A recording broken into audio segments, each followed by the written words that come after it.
Welcome to the Brain Architects. I'm your host, Amelia Johnson, Communications Lead at the Center on the Developing Child at Harvard University.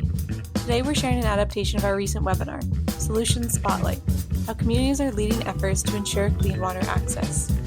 In this discussion, our panel of experts explore how communities are mobilizing to address disparities in water access and climate-related threats that are directly affecting children and their caregivers. We hope you enjoy this conversation, and remember to subscribe to our podcast on Apple Podcasts, Spotify, or wherever you listen. Welcome, everyone. Thank you for joining us today. My name is Susan Crowley. I'm a Senior Project Manager at the Center on the Developing Child. We are delighted to have you join us for today's webinar, Solutions Spotlight, how communities are leading efforts to ensure clean water access. Whether you're joining us for the first time or have been a regular at our webinars here at the Center, we're glad to have you here for this discussion today. Today's webinar is the second we're bringing to you on the topic of water access and quality.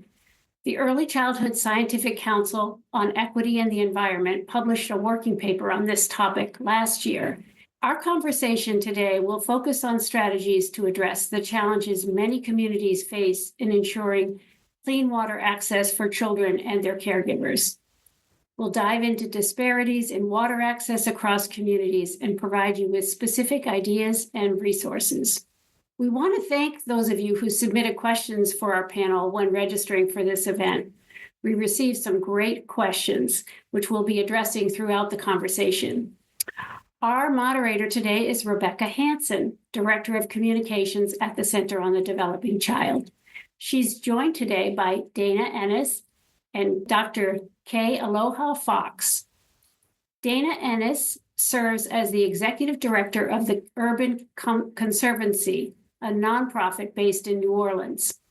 She has also been part of New Orleans Mayor LaToya Cantrell's transition team, serving on the Infrastructure Committee's Urban Water Subcommittee, and is a member of the Sewage and Water Board's Customer Advisory Board and Water Now Alliance's Equity Advisory Group to more directly assist those facing the first and worst consequences of flooding, contamination, and other impacts related to stormwater runoff.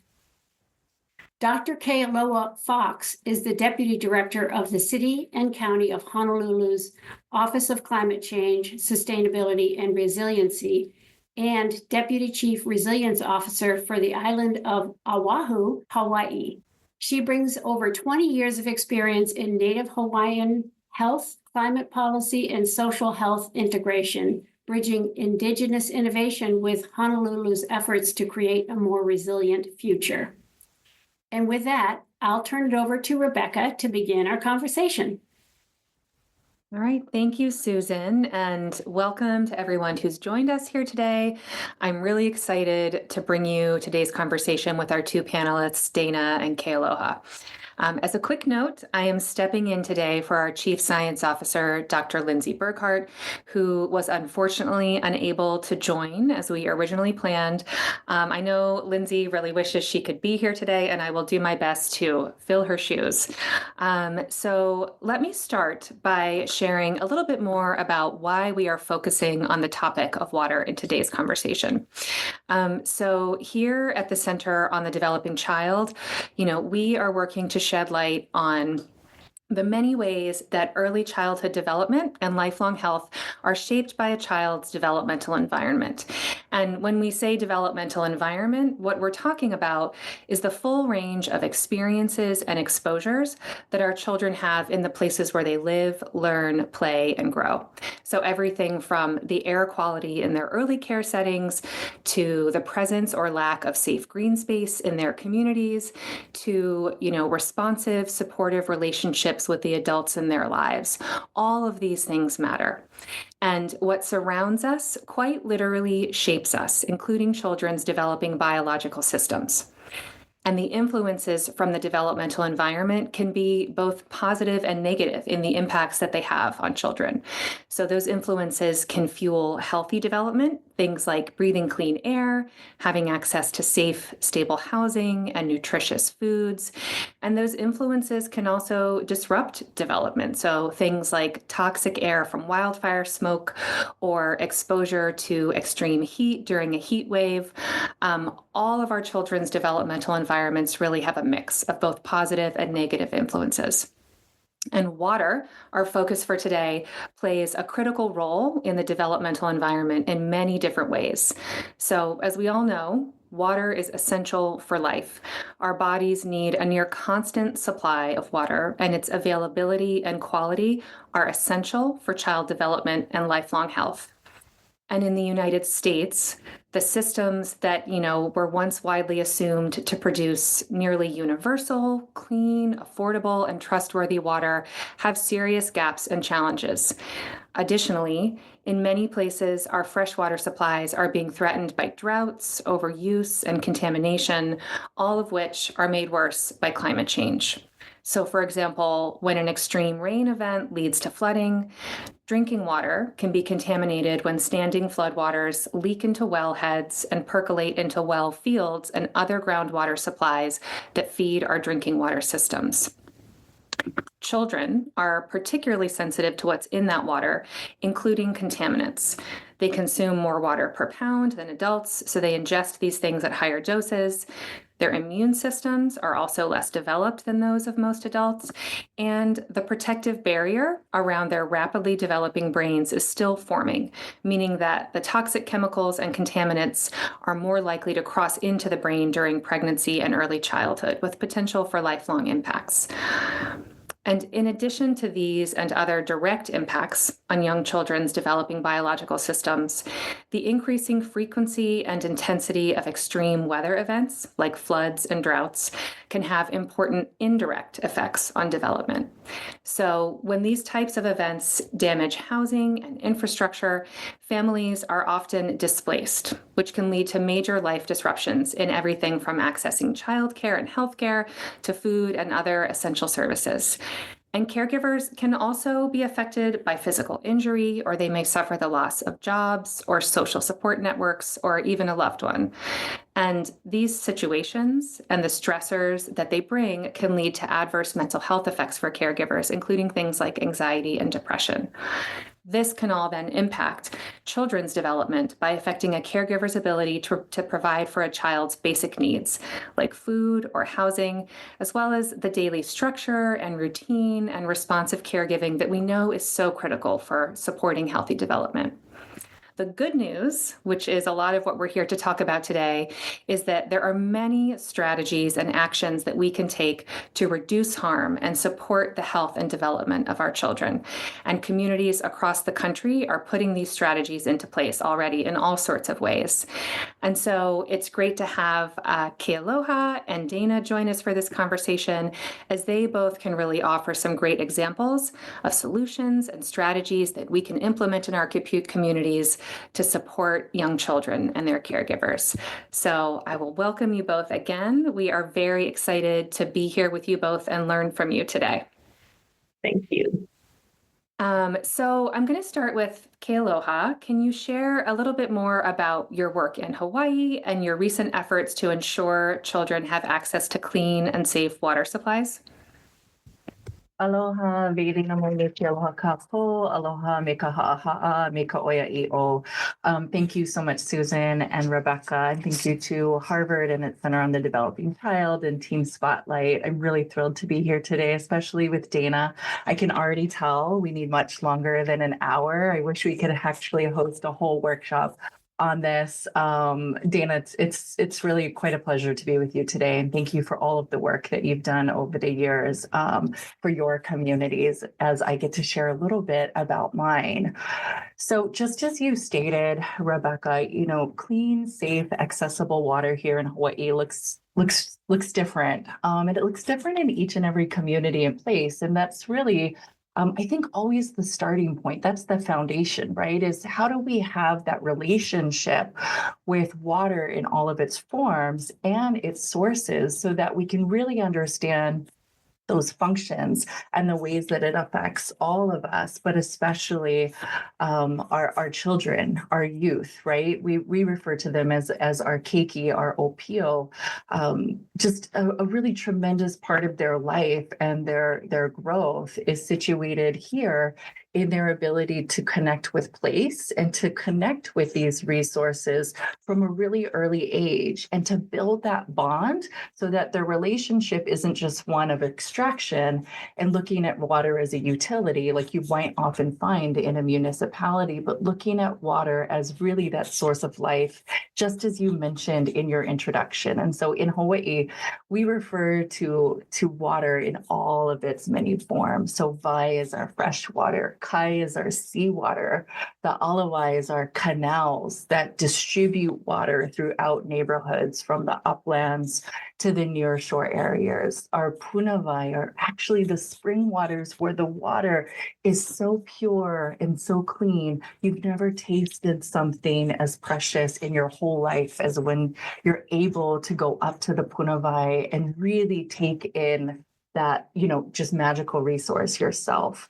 Our kaiko'o is our high surf. That's what we're seeing now within climate change. Our moana is our ocean. These waters and seas that actually connect all of us, that show that we are a part of a system that together we need to really address as a shared global community. And our ua, that's our rainwater. That's so much of what we need to replenish safely our groundwater reserves. But we know that those are really shifting conditions during climate change as well. So just like you said, Rebecca, water is life. We say oli kawai here because that is so much a part of our origin story. And for us as Kanaka Iwi, as Native Hawaiians, our relationship to water really has to be understood firstly through an Indigenous perspective prior to jumping into any singular view or collective solution that we might want to effort and resource around. So for us, we have that true relationship with our natural environment and all of the ways that these elemental forces show up across the lifespan. And so for me, I always approach the conversation first as a Kanaka Iwi, as a Native Hawaiian woman, as a person of this community, but also as a scientist, as a clinician, and as somebody who's a strong advocate to make sure that everybody has fair and equal and equitable access to these resources for the long term of their life course, which we're trying to build definitely intergenerationally and multi-generationally here, just because of the makeup of our islands and the scarcity of resources. We really have to come together between generations. And so water for my work now is really addressed to the context of sustainability and resiliency and really looking at the perils and possibilities that climate change brings to us. And then what are those actions that we can take? So on behalf of the city and our core municipal services, how do you balance agency, people power, and all of these different shared knowledge systems across stakeholders so that communities together can lead efforts to ensure clean water access? And I know these are definitely conditions that Dana and I really agree on, and making sure that no one stakeholder can really do it alone, right? And ought not to, because these are shared resources.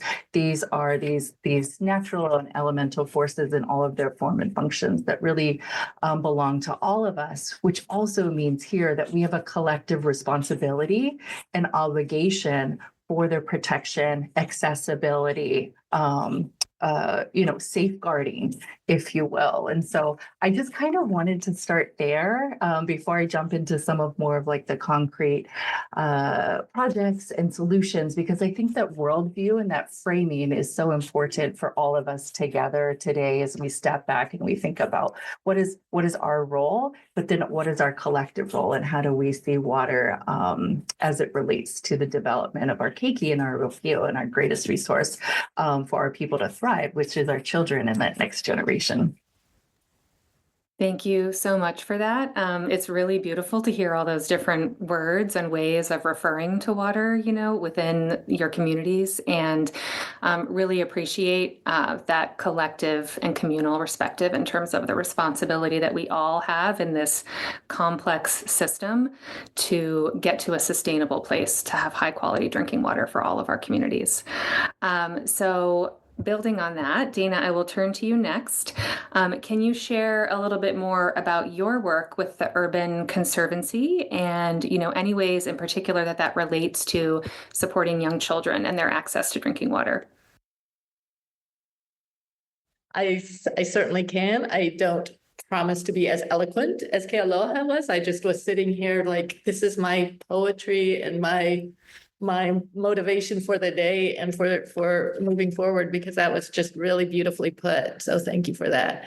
And it was interesting to think about, like, how we frame it too here in those same ways, like the many ways that water influences our lives, quality, quantity, the river, the lake, we're surrounded by water here in New Orleans, and for the river below us, the lake above us, we're really hemmed in, and yet we're so far away from having an accessible relationship with water in a lot of ways. And that's part of what our work is, and really has been since Katrina, a shift to kind of understanding our work with the wise stewardship of our built environment. Our built environment means our water too. It's not just the land where we program, if you will, our activities, the buildings and the green spaces and all of that. It's the water too, but it took Katrina really to make us realize that. And then through our work then to incorporate sort of a better understanding and a better relationship involving living with water. That's where our work with children came in, as we worked more and more with adults, that we were all, as adults, having this aha moment, like, oh, we're a coastal city. Oh, what does that mean? Rising sea levels, eroding coastlines, subsidence, 60 inches of rain, storm surge, all of this. As adults, as we were just learning this in our 20s and 30s and 40s and 50s through Katrina, it made us realize this is information that children are not going to get through their curriculum, their school, necessarily, unless we start baking that in any way we can, because we want those kids, as our future land and water stewards, to have this just integrated into how they see the world, not something that they have to learn the way we learned it post-Katrina. So with that, we've created programs to incentivize homeowners to change, really transform their property, to understand themselves as the first line of defense, and transform their properties by removing pavement, concrete, impermeable surfaces, replacing them with nature-based solutions and green spaces to make us both cooler and less flood prone. But then we've also at the same time been building children's programs to bring this knowledge and these opportunities and this wondering about the natural world and what their role in it is to kids. And then through their parents, also the work that we do into the younger children as well. So, and one thing that I definitely want to touch on, that our program called Basin is this program that is working with children. Basin stands for, it's where we are. We're in a basin, but of the Mississippi River. But it's also, it stands for Building Active Stewardship in New Orleans. And the program idea, and this gets back to what Rebecca was saying at the beginning, this idea of deficiency, but also opportunity, possibility, as Kealoha had said, within deficiency. So Kendrick was, as a native New Orleanian, grew up here. And he, as a young man, after his service in the Marine Corps, after being one of the individuals who was up on his roof during Katrina as the floodwaters rose, has a very harrowing tale, but then came to us through a fellowship and worked with us to develop Basin. And it was from that perspective of a kid, very athletic kid, growing up to be a very athletic adult, but there were things that should have been incorporated. It shouldn't have just been baseball or football or, it should have been, or basketball. It should have been chess. It should have been an understanding of our history. It should have been an understanding of our natural world. Why can't we do something that is taking the whole kid and exposing them to all of these things that make living here worth living here? And so it was his vision that became Basin. And that was 12, 13 years ago when we started thinking about, well, what would that look like? So I like that idea of taking what is deficient or missing in your life and looking at that and knowing that's not right and developing a passion and sort of a mode of action from that. And I love to see that and support that. So that's part of what we're doing. And then just in addition to that, with Basin, we have also are working in lots of schools, bringing these ideas, this sort of let's design thinking, if you will, to their playgrounds and saying, what is it that we can do together to create a better, safer, more enjoyable, cooler, less puddled playground for you, and helping them work as 8-year-olds, 9-year-olds, 10-year-olds start thinking about what it is that they can influence within their own environment to make them feel safer and healthier. And that program is called Youth Envision. So we're working in several schools with several partners on that as well. That's great. Thank you. And I really appreciate the sort of whole child perspective that it sounds like you both bring to this work in terms of, helping children also to understand their relationship to water in the natural world. And I also appreciate, Dana, you mentioning the importance of the built environment when we're thinking about water, because at the center, when we talk about the developmental environment, both the built and natural environments are a big part of that. And I think we often think of water as part of the natural environment and a natural resource, which of course it is, but it absolutely crosses over into that built environment domain in terms of how it flows to us and around us. The way we structure that built environment has a big impact. So, just to revisit really quickly where I sort of shared at the start, the systems in our built environment that, bring water to us in the United States, we've, I think, often assumed in the past that these are providing universal, clean, trustworthy water to our homes and other places. But, in reality, there are some serious challenges that we face on that front, including the fact that our freshwater supplies are being threatened increasingly by droughts and overuse and contamination. So a question for both of you, maybe starting with Kealoha, can you talk a little bit about how you are observing disruptions in clean water access affecting the communities you serve, particularly the children in your communities? Yeah, absolutely. Thanks, Rebecca. And thanks for having us mention to our guests and participants today, whole health, whole child, whole community perspectives are so essential for us to be able to not only look at the problems holistically, but also then define what our strategies are going to be to close these gaps or ameliorate some of these harms. And so I just wanted to share a little bit of data, since a lot of times when people hear about Hawaii, when they have visited the island of Oahu and seen the city of Honolulu, for example, they might have this a fantasy approach of this is this place that they go on vacation and it's this place for tourism. But we do have a lot of data around the changing conditions around all of these water forms and functions. And so we already know that by 2050, our sea levels in Honolulu are expected to rise significantly. Compared to our ability to start measuring this in about 2000. And so what we're looking at right now is projections that can be, as high as nearly 6 feet by 2100. And then we're starting to see many more days of flooding throughout the year, both minor and moderate flooding, which we know disrupts many people from across our county, because we are a mix of urban, rural, coastal, inland. We have agricultural lands, we have an amount of conservation lands, and then we also have a significant holding of military lands. We're really actually trying to monitor and assess and track all of this at one time. And so what we do know is that we're already seeing more frequent and severe droughts on the drier side of our islands, which we call the leeward sides.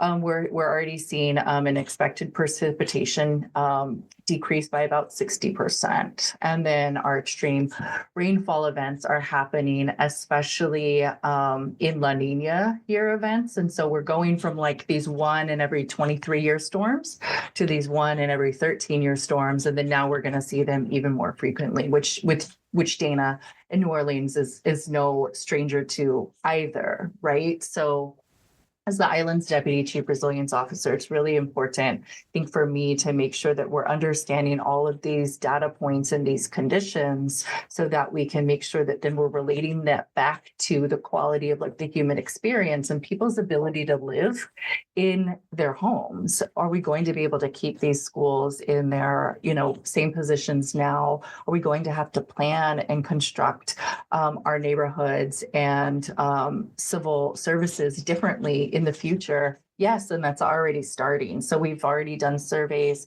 within our office to show that 77% of residents here are extremely concerned about decreasing fresh water supply.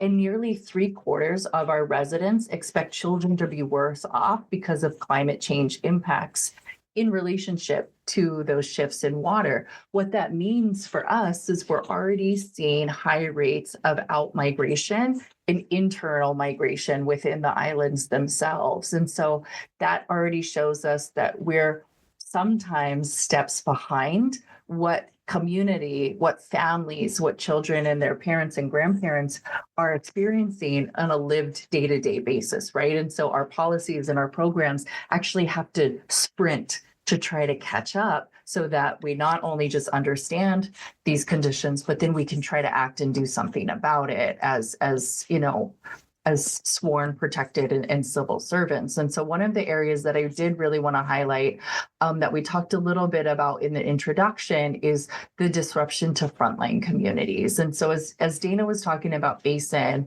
in New Orleans, like those are the same ideas and concerns and thoughts that I think our children are sharing here in Hawaii too. And so for us, we do have city resolution 20-206 that really codifies frontline communities for Oahu. And in those 10 frontline communities, we do also have a special carve out for children and youth, and also elders and seniors, because we're also trying to make sure that when we think about frontline communities, we're making sure that we're taking a generational approach too, and we're making sure that any of the solutions that we come up with make sense to the target population and the special needs that they have. And so that helps us, I think, move into strengths-based research, programming, and policy making. And so we're able to couple that with tools like a social vulnerability index so that we can really look at community resilience factors and move beyond vulnerability conditions and really look at these assets and strengths through a data-driven and science-backed way. And we feel like that is really important right now as there are forces out there that want us to move away from discussions around frontline communities and our centering of equity and our foundations of justice. We feel like we actually can't stop on that because we know that climate change is not going to impact every community the same way, and that the composition of family size, the percentage of children and elders in the family, families that have single parents, their socioeconomic status, their ability to have a livable wage and income and quality health is all going to be the reasons why they can stay in their home islands here, or if they're going to have to move, which is not a condition unknown throughout the other Pacific Islands. And so for us, I think all of these steps really help us to not only lessen vulnerabilities, acknowledge the data and the gaps that we're seeing, but really increase specific locations, greater resilience, and overall long-term sustainability for this long-term health and multi-generational health that we strive for.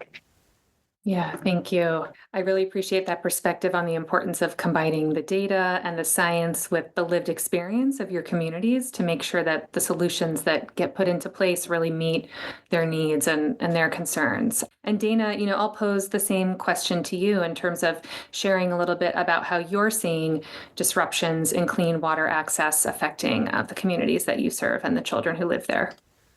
Absolutely. And I think I'm just waiting for, I don't know if it's just me or if we're all hearing the word polycrisis more and more these days. Suddenly that's the word, but I'm waiting for the book, Parenting Through Polycrisis, because it feels like what we are talking about is families dealing with, when we talk about unpredictability in weather, we're talking about unpredictability in our own daily lives. And we're talking about unpredictability in whether we can get our kids to school and whether the schools will be able to be open.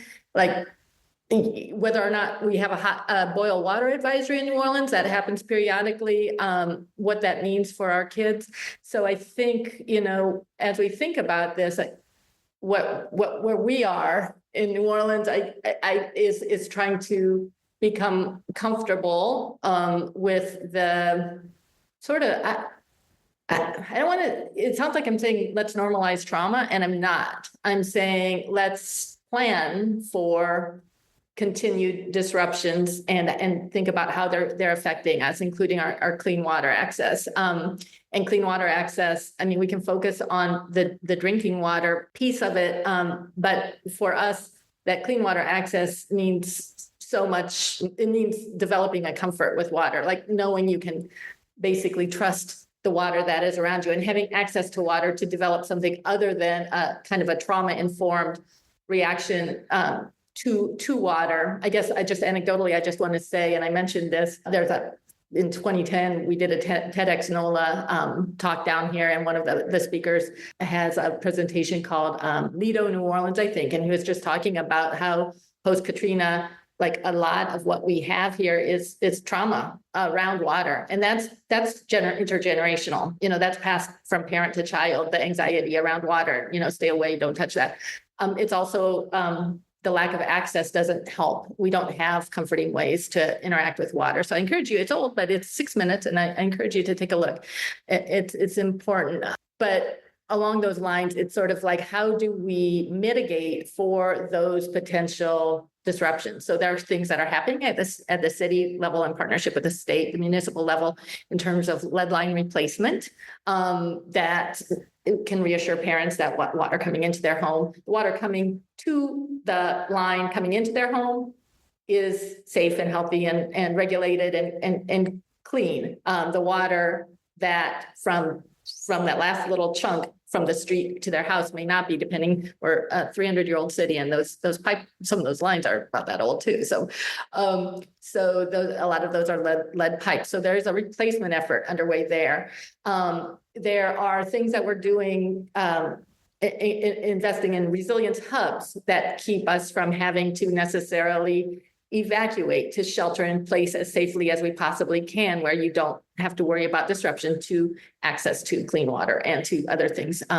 If should a hurricane come and our services go down, we're creating these spaces that are accessible for all New Orleanians, public spaces where you can be assured that you can have these essentials, including clean water. I think another thing, and there's another resource I'd like to share with you, and this is a podcast called Water Loop, and it was called Dissecting Distrust in the Tap. And I think another part of what we would like to do through investment and good information going out from our municipal water service is to get away from this idea that bottled water is safer or better or healthier. Because it isn't. And then it also contributes to the plastic issue. So helping kids to understand that, but also being sure, that what we're saying, that they are indeed safe. So I like the example from, I think it's Michigan, where they have, they are really investing statewide in improving systems within the school systems to ensure that the water is filtered and safe. So these are things that we can look at to ensure that relationship with water is healthy at that level too, and that the access is not disrupted. That's great. Thank you. That's a lot of different ways and pathways for addressing these issues, which is really helpful to hear. And I really appreciate that perspective on emphasizing the need to plan for continued disruption, because I think that when we're thinking about the solution space, that's one way to get to that sort of like long-term sustainable resiliency that Kealoha is also talking about. So I do want to kind of sort of get into that solution space now at this point, because I think that's what a lot of our audience members are probably interested to hear from the two of you about. And, just want to note that a lot of these threats and issues that the two of you have been naming and have been discussing are the result of decisions that have been made over time that have shaped the way that our environments are designed and that water is, showing up in our communities. And I think part of the good news, as you've also both been emphasizing, is that we can redesign those environments to address inequities and better support healthy development for all of our children with different decisions going forward. And that includes opportunities across policies, systems, and programs. And, here at the center, we tend to think about opportunities in this solution space at 3 different levels. And I'll name those just quickly. So it's protect, adapt, and prevent. So when we say protect, we are talking about immediate actions that we can take to reduce harm to children. So things like implementing an early warning system that enable timely and safe evacuations before an extreme weather event or storm occurs. And when we say adapt, we're talking about allocating resources toward improving current services, systems, and infrastructure. So things like updating sewer systems and water storage facilities so that, the water coming that in our supplies is safe and also protected against those type of extreme weather events. And then when we talk about, prevention, it's really about addressing the root causes behind, our rapidly warming world and, thinking about actions like investing in renewable energy sources. So there's sort of like the small scale, more immediate actions all the way through thinking about the bigger picture. And you've both talked about a lot of different sort of strategies and tools that you're implementing. And I want to just ask, for our audience members who may be in their communities wondering what they can do or what they can advocate for, can you share a little bit more about effective strategies that you've seen in your community or other communities to ensure that children are better protected from the impacts of climate-related water disruptions in their communities? And maybe, Kealoha, we'll start with you.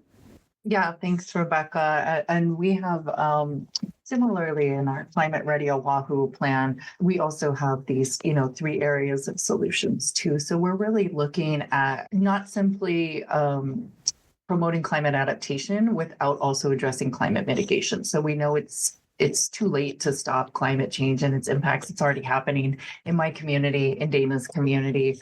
But right now is the best time for us to do as much as we can to prevent the catastrophic impacts that we know we're going to see at an increasingly alarming rate, and which communities and which populations are going to be impacted by those more severely. We can do so much of that preventative health work together, and that's what so many of us have been trained to do ultimately, right? Our other areas, really local impacts need local solutions. So this is a global responsibility, but adapting to the impacts of climate change we see as really a local tool set that needs to be created with a lot of intentionality and making sure that everyone is looking at those opportunities and strengths that I had mentioned before, and making sure that we're not just trying to have, a panacea, if you will, or prescription that we write that is applicable from one state to the next or one jurisdiction to the other. And then making sure in our other area that we're navigating a climate ready future together. And so really knowing and embracing that this is a monumental task, and it requires any stakeholder, any agency, any leader to really step outside of their comfort zone now, reach beyond the silos, and making sure that we're starting to, what we refer to as create laulima, like what's the collective action look like, and move beyond the talking and move into the doing, because that's what our residents and constituents are really asking for us to do. And really, that's our responsibility and our role. And so when we think think about climate mitigation, some of the examples that we know really work in our OLA resilience strategy from 2019 is making sure that we're looking at reducing greenhouse gas emissions from water-based activities. And so we need to make sure that we're increasing sustainable agriculture. And one of the ways that we do that in Hawaii, and especially through an Indigenous perspective, is making sure that we're promoting crop diversification, because we know that that is not only great to decrease water consumption, but that also is really great for the link between water and food as the overall system to help meet children and use basic needs, right? We're really at a basic needs point here when we have 90% of Hawaii's food is imported outside of Hawaii. And that's we just can't have that if we're going to continue to adapt to climate change. And that's helping people to prepare for action. And so some of those things that we want to see in terms of the adaptation strategies is really the increase of flood resilience protection. And so right now, FEMA is going through this massive update all across the country for this flood mapping initiative. And so to make sure that we're implementing flood management strategies that protects communities, their infrastructure and their livelihood, because we know that we're going to see increased rainfall and flooding. It's definitely paramount, and it's top of mind for all of us starting right now today. In terms of the FEMA notices that went out, coastal protection for us is paramount. We have to implement coastal protection measures as an island community, as we think about sea level rise, as we think about storm surges, and the tides that we have. It's the full moon right now for us tonight. And while that is really, really magical and beautiful and has all of these different energies, it can also bring what we refer to as like these king tides, where the storm surge is really, really high, and we have people, infrastructure, adult daycare centers, childcare centers right in these areas where the king tides do surge on a regular basis now. And then, of course, our biodiversity stewardship, conservation and resource management. We have to do so much better at restoring our wetlands, our forests, our natural ecosystems, because not only do they act as carbon sinks, but they also help buffer against those extreme weather events like floods and droughts, and so that we can embrace, water as a resource resilience factor. And so those are some of the things that we know and we're promoting, that we're doing, and would just love to hear more from Dana about what they're working on too in New Orleans. Yeah, that's great. Thank you. And Dana, I would guess that many of those ways of thinking you probably share as another coastal community, but would love to hear from you quickly on any additional thoughts on that front. Sure, completely. I completely agree. And it's so interesting too, because that thing that we didn't know, how close we were to water, it sounds like, you can't escape it. But we really, until Katrina, Mary Landrieu, our senator at that time, describes when she was a little girl in the 70s, she said she would go around with her dad, Moon Landrieu, who was the mayor at the time. And they were driving down through the French Quarter, and they saw a father, the tourist, with his daughter on her shoulders, looking over a wall in the French Quarter by Café du Monde, if you've ever been here, to see the Mississippi River, which was right on the other side. And he said, well, you've got to do something about that. So he put up a ladder so tourists could climb up the ladder and look at the Mississippi River. Now there's an entire riverfront, but that cutting us off from one of life's most essential ingredients, if you will, is a big part of why we are where we are. So in addition to, in terms of solutions, what we're doing in ways of creating access points to just knowing water, interacting with water, having a better, healthier, safer relationship with water, experiencing joy and comfort from water, that we still have a lot of work to do. But I think that's essential for us to honor all of the ways that clean water is essential and to act accordingly. So the lead line replacement is an example of sort of multi-layer. There's a role for individuals to play too, in terms of responding and signing up for the service for the replacement and that sort of thing. It's wonderful. It's also politically dependent on, things that believe that this is critical and important. And right now, it's something that we are able to make some progress on, which is wonderful. I think the other part, like to make systemic change, has to do with embedding what we know and what our kids know and sense into their lives in whatever ways we can. So with our Basin program, it's an extracurricular. It's a Saturday morning once a month where we touch on these different aspects of water and their relationship with it and what they can do about it through hands-on experiential things. We work with a collaborative called the Ripple Effect, which is working at a much more structured formal level to embed our relationship with water in the Louisiana social studies curriculum. So that's like a very formal and heavy lift, but there are several organizations and educators working on that together. So, there are different levels to tap into in terms of scalability. Some of these things are very scalable, and others are more dependent on external resources and that sort of thing to make them happen. One thing that I would say that I would love to see, and if you watch that Lido New Orleans, you'll see like a big part of our fear of water has to do with what is communicated from parent to child. And in terms of one of the easiest solutions, I don't know why it's so difficult, but I would love to see every child learn to swim by the time they're 5, as they do in the Netherlands, have the political will to put a program like that into place. I think would completely change how everyone is interacting with water as a resource and a right, I would also say. That's great. And I think, we did get a lot of questions from our audience submitted ahead of time. So I want to hopefully have time for at least one of those. And for those of you who submitted questions, thank you again. And even if we don't get to your question, we have them all here now, so we can always think about other opportunities to kind of speak to some of the questions that you shared. But you both mentioned actually sort of like the political context that this work has to take place in different ways.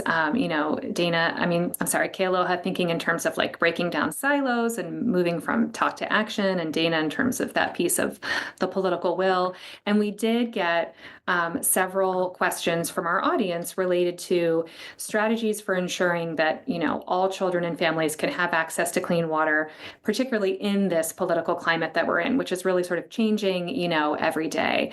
And I'm wondering, whichever of you wants to speak to this, or both of you, if you could share your recommendations for ways to advance this work that can bridge political and cultural differences while also taking community needs and perspectives into account. I want to thank the audience for that question. I think we're doing that each and every day here in Hawaii. As a Native Hawaiian, the United States continues to occupy Hawaii and our unceded lands of our indigenous territory for many years now. And so we are constantly navigating and code switching and facilitating solutions across bridges, across lines, across silos. And that's just this natural way in which we're trying to bring and restore balance at all times as people. And so, if we're, any example of what you can do for generations to stay positive and stay optimistic and keep doing the work. I think that's so much of what so many folks I'm talking to right now are trying to understand, of like, when these days are really, really hard, how do you stay positive and how do you keep an upbeat approach? And we don't have any other choice, right? There is no plan B for our earth, and especially for these resources. And so we have to start, and we have to come together. And I know it can be really difficult, but it is why I'm so passionate about the opportunity for local decision making and also local action when we do bring together the whole child, whole health, and whole community perspectives, because it allows you to think beyond federal government or state government either. And it really helps you situate what you can do on such a microcosm and scale that many times actually gets generalized upstream rather than getting the worst of it coming downstream. That's a great answer. I mean, I think there's so much that we can continue to do that is community-based, that has nothing that falls outside of the political framework. It's just people to people, it's mutual aid, it's organization to organization, and it's unmediated by those factors that may be saying no, and those are words that are, prohibited. You can't say those things. Well, we can, and we do, and we're going to get, like, as you said, it's the work must continue, and the work will continue because these are lives. So, and I think also just on a very, like, here we live in what is, our slogan, our motto, state motto is sportsman's paradise. You'll see it on some of our license plates. And I think there are points, like looking for those points of connection where you may be very not politically aligned, but you're looking at things that looking across the aisle, if you will, to the person who treasures what you treasure, maybe in different ways. Ducks Unlimited, for example, is often a very great partner with environmental efforts. And those are the sorts of points of connection, like find those points of connection and hold on to those where you can, and where you can work together, look for the opportunities. And I think I love that code switching. I think that's just absolutely the name of the game. Thank you so much. I really appreciate both of those perspectives. And so we're coming up close to the end of our time here. The hour has really flown by. And in terms of just sort of last closing thoughts for this audience, I'm wondering if you could each just quickly share your thinking around what feels most important to you in terms of what needs to happen in the next 5 to 10 years to ensure more sustainable, as we've been talking about, resilience, and importantly, equitable access to clean water in communities across the country. And that could be sort of like at the macro policy level, but also I imagine a lot of people in our audience are thinking about what they can do in their own communities to try to advance this work and ensure access. So at any level, maybe just sort of one last thought for our audience about what you see as most important, most actionable in the coming years on this front. Dana, you look like you're thinking, but do you have a thought to start us off? I do have a thought. I do have a thought right now, and that is as various election opportunities come up, even if it isn't something that that isn't your thing, formulate those questions about formulate those questions and get those candidates on record, and encourage the people at all of those different levels, because that's really where the things can happen. Encourage the people would be great in those positions and be an advocate. If we can get the people that we need in there that we know will be responsive public servants to the questions and concerns that we have and the data that we have to present and offer, and can work with us as partners, I think that's really critical. And there is something at whatever level, even if that's formulating a question in a public forum, at a candidates forum, that sort of thing, and going from there in terms of your level of involvement. I think that's really important right now. That's great. Thank you. And Kealoha, any closing thought?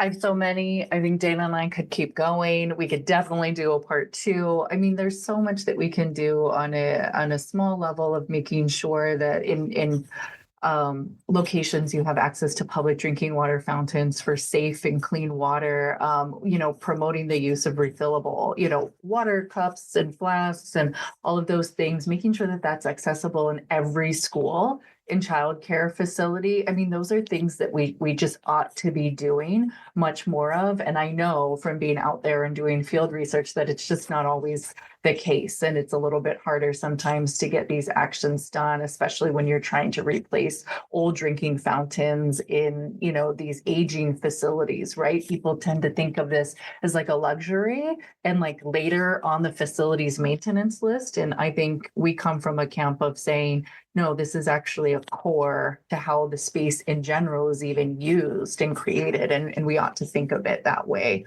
I think everybody should definitely get involved in, whether it's local stream cleanups, really see where your water is coming from, have that connection that we started off on our panel with. There's nothing, I think, that can replace that connection that you see and you feel and you touch and you smell either in the pristine way or in the degraded way than being there with your own, with yourself. And then making sure that agencies go above and beyond and making sure that we're offering resources, especially to children, teachers, right? Like we shouldn't be expecting teachers to know all of this data and this science and all of these solutions. Just like Dana was saying, the integration into social studies curriculum is fabulous. And what would it look like if you had a whole water curriculum that an entire school or grade could encompass of social studies and science and language arts and culture and field trips and experiential place-based learning, right? Like there's infinite possibilities. And then I guess I'll lastly close with my hope and dream is that people look at the infrastructure of roadways, buildings, parks, and trees and treatment plants and utilities as actually part of this larger integrated system. Because just like as we started, that's how I'll close. Ole kawai, water is life. None of us can live without it. It is a shared condition that each and every one of us face, regardless of our age, our race, our religion, our location. And so it's something that we can all get behind because we have that personal relationship with it, not just one that is professional. Well, thank you so much to both of you for your time and your expertise today. It's been inspiring and really interesting to learn from the two of you. And I feel like our audience is walking away with just a wealth of ideas and information in terms of all the opportunities that we really have to work together on this front. Thank you for listening to The Brain Architects. Be sure to check out the Center on the Developing Child's website and social channels to learn more about how water affects early childhood development and find strategies to address disparities in water access and climate-related threats. On our channels, you can also find science on a range of early childhood development topics, from the importance of responsive relationships to toxic stress, and how climate change is affecting early childhood development. See you next time.